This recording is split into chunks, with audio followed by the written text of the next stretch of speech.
Salut à tous, bienvenue sur Zouk TV, votre Quoi de Neuf. Et là, aujourd'hui, nous allons aborder un domaine assez particulier, la médiation multicapacitaire au cœur de la prévention des conflits.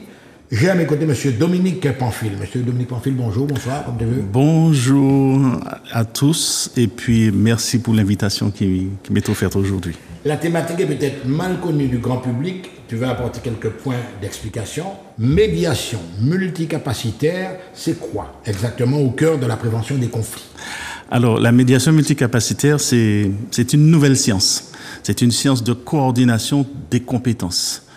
Parce que la médiation classique a des limites, donc c'est pour ça que nous avons créé la médiation multicapacitaire. C'est un arsenal dans lequel résident des compétences pluridisciplinaires. Compétences juridiques, c'est voilà, des connaissances en matière de sociologie, de psychologie, de droit, des connaissances en matière de négociation en cas de crise majeure, en psychopathologie, voilà. Donc en psychopathologie, etc. Donc, vous êtes des prestataires en quelque sorte. La personne s'adresse à vous, j'ai un problème, etc. Je viens m'adresser à vous, vous êtes des prestataires. Oui, nous ne sommes pas seulement des prestataires parce que la médiation multicapacitaire se fonde sur la prévention. Votre outil principal, vous vous basez sur quoi? Vous avez une documentation? Quels sont les éléments que vous m'apportez? Moi, qui vous fais une demande. Alors, la médiation se fonde sur deux outils, l'analyse et l'observation. Voilà. Donc, lorsque nous sommes appelés, nous faisons un constat, un état des lieux, une photographie à l'instant T de ce qui se passe dans une entreprise ou lorsqu'une personne vient nous voir. Oui. Voilà. Et ce qui se passe en Martinique, la première observation qui est faite, c'est que dans le monde de la formation en médiation, il n'y a pas de transmission intergénérationnelle régionale. Ouais. C'est-à-dire que la majorité des formateurs qui nous viennent de la France, il n'y a pas de formateur en médiation ici en Martinique qui soit martiniquais ou martiniquaise. Mais monsieur Pamphile, je vais vous interpeller justement. Alors vous pensez que les gens qui viennent de la France dans un système particulier, avec une société particulière, ça n'a rien à voir avec ce que nous observons ici. Nous sommes une société antillaise, avec ses traditions, ses mœurs, etc. Donc il faut une formation spéciale, spécifique. Exactement. Alors, ce qui se produit ici en Martinique, c'est que, comme je vous le disais, la majorité des formateurs nous viennent de la France. Alors, la question qui se pose, est-ce que les Martiniquais sont des incapables? Non, pas du tout. Chaque société a ses spécificités, son histoire, son vécu. Et nous sommes une société post-esclavage et nous avons gardé des séquelles. Donc, il y a des séquelles, mais évidemment. Voilà, donc il y a une manière d'aborder le conflit. Et il faut tenir compte de l'identité culturelle de la population. Ouais. Donc la médiation multicapacitaire tient compte de tous ces facteurs. C'est pour ça que nous avons inclus dans nos modules de formation un module de sociologie. Exactement. Voilà. C'est une société qui a évolué, il y a une mutation depuis l'économie de plantation, etc. Donc c'est une société qui a un format particulier, un profil particulier. Ça doit être assez difficile quand même. Lorsque vous entrez, enfin le constat, c'est vous qui le faites, et les moyens que vous appliquez sont assez différents de ce qu'on peut retrouver en métropole. Oui, parce qu'il y a une absence de compétences dans la formation en médiation classique, et ces nouvelles compétences, nous les apportons à travers la médiation multicapacitaire. Comme je vous ai dit, il y a des compétences en sociologie, en psychologie, en psychopathologie, en communication, et toutes ces compétences sont distribuées, distillées par des experts. C'est-à-dire qu'en sociologie, ce sera un docteur en sociologie en la personne de Madame Esmeralda. Il y a Esmeralda qu'on connaît bien qui travaille avec nous. Voilà.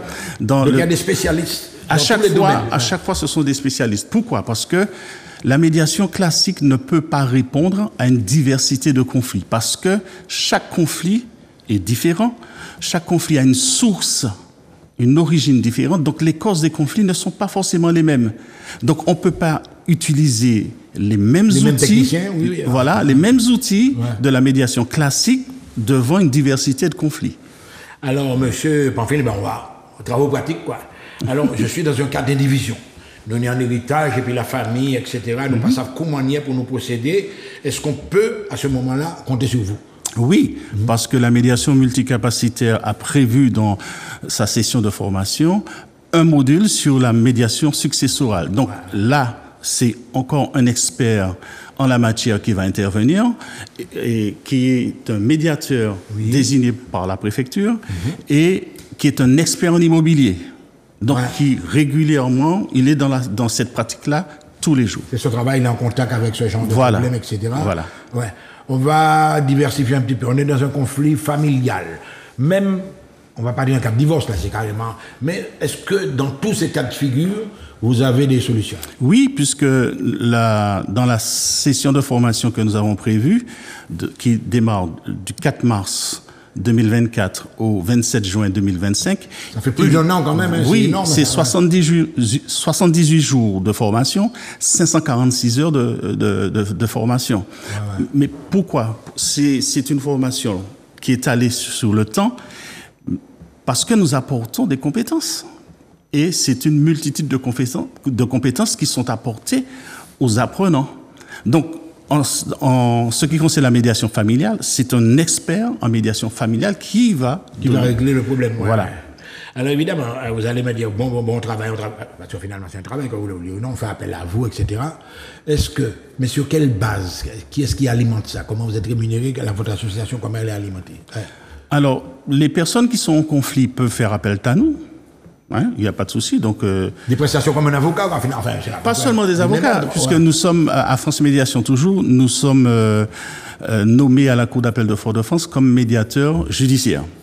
Donc, le juge peut ordonner une ordonnance de médiation, et à ce moment-là, les parties en conflit viennent à nous, on leur explique le processus de médiation. Et si les parties sont d'accord pour faire la médiation, nous faisons la médiation. Parce que la médiation, c'est un acte volontaire. Si les parties ne veulent pas faire la médiation, on ne peut pas les obliger à faire la médiation. Mais ce que je veux dire, M. Bonfil, la médiation en elle-même, c'est une prestation. C'est une prestation, mais c'est un acte volontaire. Au départ, c'est un acte volontaire. Parce que vous avez la procédure judiciaire, vous êtes en conflit avec quelqu'un, vous décidez de porter plainte. Conflit de voisinage, je sais pas, moi, voilà, vous décidez d'amener le conflit en procédure judiciaire. Donc, mais même en procédure judiciaire, selon le litige, le juge peut ordonner qu'il y ait une médiation, mais avec l'accord des parties. Maintenant, donc ça s'appelle une ordonnance d'injonction. Oui. Mais l'ordonnance d'injonction, les parties ne sont pas obligées de la respecter. Les parties vont aller à la rencontre du médiateur qui va leur informer du processus de médiation. Si elles acceptent, la médiation sera faite, mais si elles n'acceptent pas, la médiation ne sera pas faite et le juge en tiendra compte. Mais une personne qui nous appelle, donc là, on rentre dans la médiation conventionnelle, on fait la médiation. On fait la médiation. Voilà. Donc là, effectivement, vous avez compris que c'est quand même quelque chose de très, très, très important. Est-ce que vous êtes nombreux en Martinique dans ce domaine-là? En Martinique, je pense qu'il y a plus d'une cinquantaine de médiateurs. Hein. Au moins une centaine, je pense. Dans toutes les communes, il y en a... Alors, pas dans toutes les communes. C'est une question que je ne pourrais pas vous répondre. Ouais. Mais je sais qu'il y a au moins une centaine de... Au moins 50. Oui, et même plus. Ouais. Alors, ça fait quand même long. 4 mars, 27 juin, près d'un an, etc.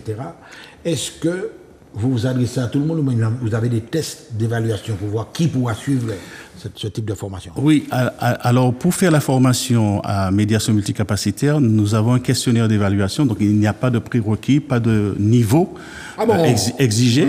Oui, parce que... Je ne peux pas qu'il y ait un certain niveau, des gens qui font des études. Non, justement, parce que le questionnaire d'évaluation va nous permettre de nous situer par rapport à la personne qui se présente pour faire la formation. Et cette formation s'adresse justement aux établissements publics de santé, médico-sociaux. Pourquoi? Parce qu'il y a un décret qui est apparu le 18 août 2023 et qui instaure que les établissements publics, les établissements de santé, médico-sociaux doivent instaurer des médiateurs nationaux, interrégionaux et régionaux. Donc, ils doivent mettre en place un volet prévention dans leur établissement et qui passe par la case médiation.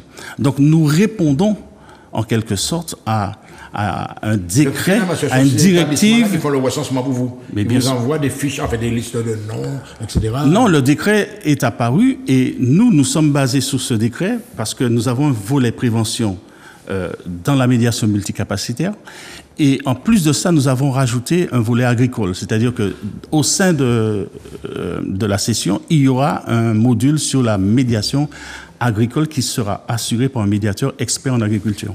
Expert en agriculture. Là, alors, vous parlez de l'agriculture ou de la propriété, parce qu'il y a les terrains agricoles, il y a l'agriculture en elle-même. Ça veut dire, il y a deux volets, il y a un volet juridique, etc. Donc l'expert va s'occuper de tout ça. Ouais. Bien sûr.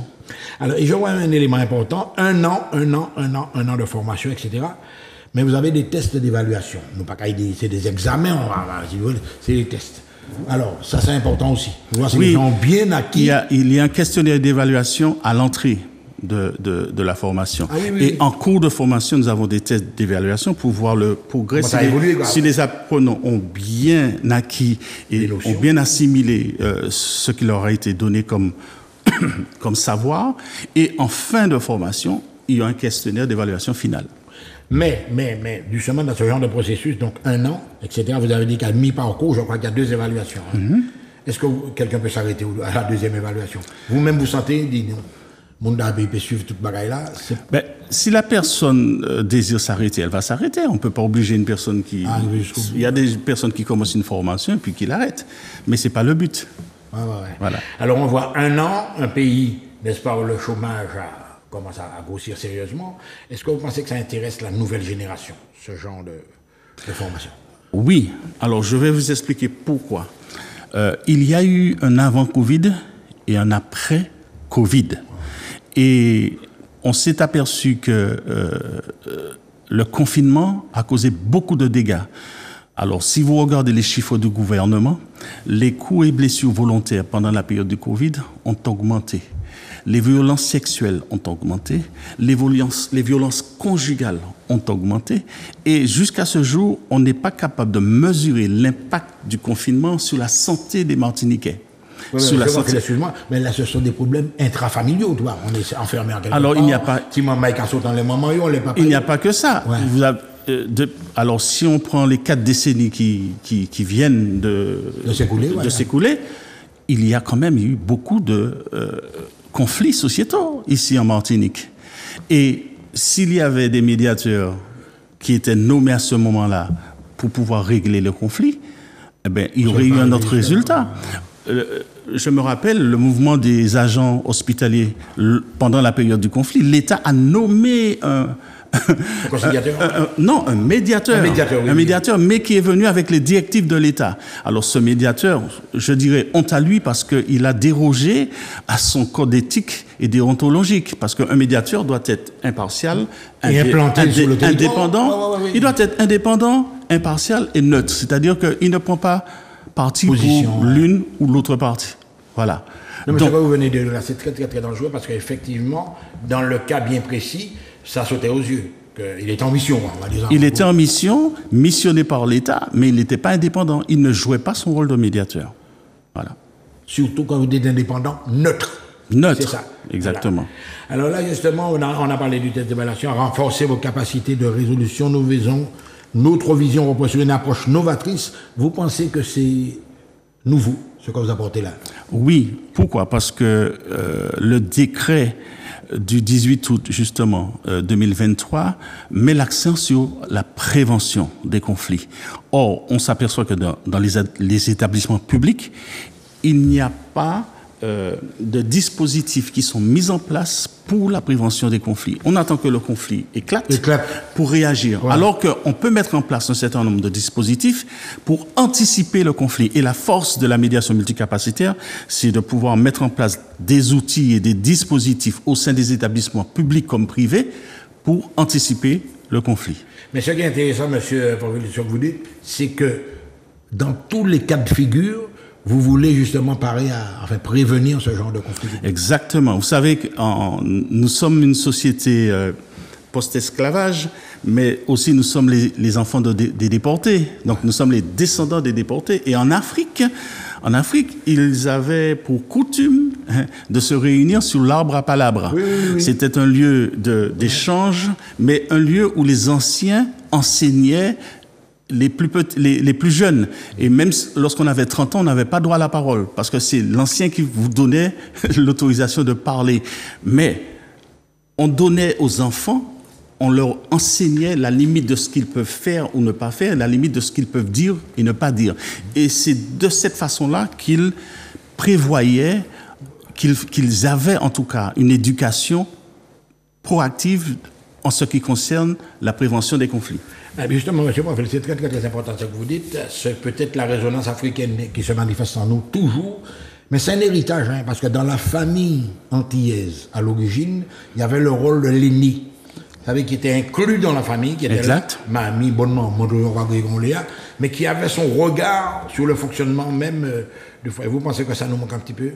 Oui, pourquoi? C'est le côté expérience, quoi, c'est ça. Ouais. Alors, ce qui se passe pour nous, société post-esclavage, c'est que nous avons reçu une éducation occidentale qui ne correspond pas à la réalité, à la culture de ce peuple martiniquais.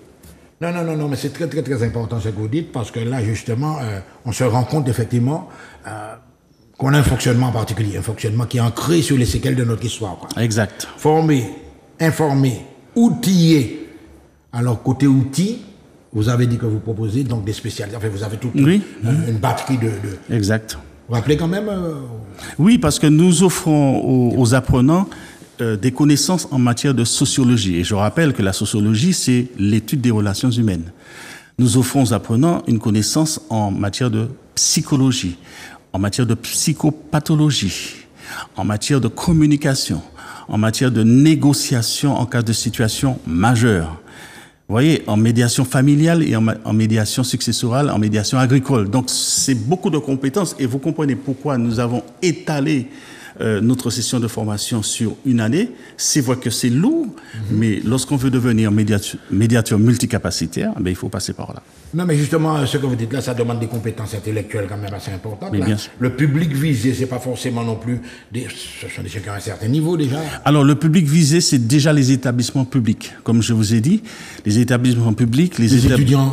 Oui, les étudiants, les établissements de santé, les établissements sociaux et médico-sociaux. Ensuite, les entreprises privées, et puis toute personne qui désire faire cette formation pour devenir médiateur multicapacitaire. Ouais. Alors là, justement, il y aura, dans le cadre des formations, est-ce que vous-même, vous qui êtes déjà en place, est-ce que vous suivez, vous n'êtes peut-être pas formateur dans ça, mais est-ce que vous suivez avec intérêt ce qu'ils font? Je suis formateur au sein de médiateur multicapacitaire. Voilà. Et puis, nous sommes en train de préparer un format universitaire qui sera encore beaucoup plus lourd parce que c'est un format universitaire. Vous pensez que ça aussi, c'est un métier d'avenir, surtout en Martinique? Oui, mais pas seulement en Martinique, dans toutes les régions et partout dans le monde, parce que les conflits ne vont pas s'arrêter. Nous sommes entrés dans une ère, nous sommes dans le début du 21e siècle, c'est une ère de conflit. Et qu'on le veuille ou non, vous allez voir, un conflit commence aujourd'hui, il va s'arrêter peut-être dans 15 jours, mais vous allez voir, dans peut-être 1 mois ou 2 mois, il y aura encore un autre conflit. Donc, la société est confrontée à ce genre de problématique.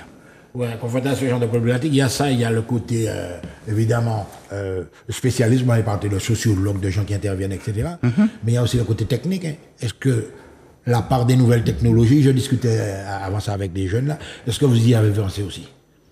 Alors, parce que maintenant, pour faire une demande, c'est l'ordinateur. Hein. Est-ce que vous avez pensé à ce volet-là? Il faudrait peut-être un... Oui, parce que maintenant, la médiation peut se faire par visioconférence. Hein. Un entretien individuel peut se faire par visioconférence. Par contre, la séance plénière, c'est nécessaire que les personnes se retrouvent l'une en face de l'autre, de façon à discuter, parler, échanger et parler de leur point de vue, de leur légitimité et proposer des solutions pour sortir du conflit. Alors là, on voit, M. Bonfils, que vous êtes venu lancer pratiquement un appel, parce que là, maintenant, c'est très, très, très important. Peut-être un numéro de téléphone, n'est-ce pas, pour les gens qui sont intéressés par ce type de formation. Est-ce que vous avez un téléphone? Oui, tout est sur... 07 67, c'est tout ça? Voilà. Alors, c'est affiché 07 67 46 56 49. Donc, vous avez compris, ceux qui sont intéressés, c'est très, très, très important. Lancez-leur un appel pour qu'ils puissent s'inscrire à cette formation qui va durer 1 an et qui va débuter le 27... Le 4 mars 2024. Le 4 mars 2024. Tout on est tout près, ouais. Ça va arriver jusqu'au 27 juin. Oui. Alors, je m'adresse d'abord aux établissements publics, aux établissements de santé, aux établissements sociaux et médico-sociaux, pour leur dire, voilà, que d'envoyer parmi le personnel des personnes en formation pour devenir médiateur multicapacitaire, c'est répondre à un décret national du 18 août 2023 et qui instaure que tous ces établissements-là doivent mettre en place des médiateurs interrégionaux, nationaux et régionaux. Et tant entendu, M. Banville, que ces gens-là, il faut qu'ils soient motivés également. Exactement. Exactement. Vous avez bien compris, mais la balle dans votre camp, pas oublier, donc la médiation multicapacitaire, donc très, très, très intéressant et indispensable pour notre pays. À très bientôt.